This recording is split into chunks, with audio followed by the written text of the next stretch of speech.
Hello viewers, আসসালামু আলাইকুম। Nilufa cooking and blog হাউসে আপনাদের সবাইকে অনেক অনেক স্বাগতম। তো আজ আমি আপনাদের করলা তিতা না হওয়ার টিপস সহ আজকে আমি করলা ভাজি করে দেখাবো, একদম সবুজ করে। প্রথমে চুলায় একটা প্যান বসিয়ে পর্যাপ্ত পরিমাণ তেল গরম করে নিয়েছি। খুবই সামান্য পরিমাণ গোটা জিরা আমি ফোড়ন দিয়েছি। তারপর দিয়ে দিয়েছি 3-4 কোয়া রসুন, বড় সাইজের দিয়ে দিয়েছি 2টা পেঁয়াজ কুচি, আর এখানে দিয়ে দিচ্ছি কাঁচা লঙ্কা কুচি। দিয়ে আমি একটু ভেজে নিচ্ছি। তো খুব বেশি লাল করে ভাজতে যাবেন না, কারণ করলাটা ভাজার সময়ও কিন্তু পেঁয়াজ রসুনটা ভাজা হবে।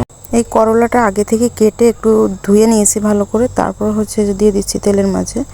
তো লবণ আর হলুদটা আমি পর্যাপ্ত পরিমাণ দিয়ে নিয়েছি। যতটা করলা নেবেন বুঝে শুনে কিন্তু দিতে হবে। এমনিতে করলা একটু তেতো টাইপের হয়। মিডিয়াম টু লো আঁচে রেখে করলাগুলোকে ভেজে নিতে হবে।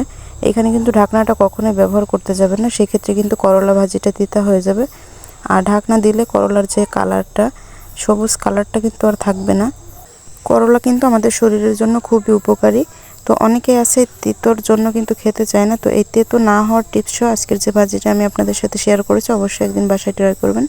একদমই কিন্তু তেতো হয় না। অবশ্যই একটু পেঁয়াজের পরিমাণটা আরও একটু বাড়িয়ে দিলে কিন্তু আরও তেতোটা কমে যাবে।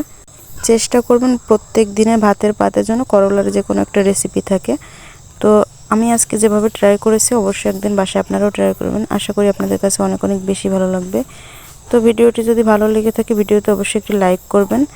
আর চ্যানেলে নতুন হলে চ্যানেলটিকে সাবস্ক্রাইব করে পাশের বেল আইকনটি অল ক্লিক করে দিবেন পরবর্তী ভিডিওগুলোর নোটিফিকেশন পাওয়ার জন্য। যারা এই ভিডিওটি ফেসবুক পেজ এবং টিকটক আইডি থেকে দেখছেন, অবশ্যই কিন্তু পেজগুলো ফলো দিয়ে রাখবেন নিত্য নতুন রেসিপি পাওয়ার জন্য। আজকের ছোট্ট এই রেসিপিটি এখানে শেষ করে দিচ্ছি। ফিরে আসবো অন্য নতুন যে কোনো রেসিপি নিয়ে।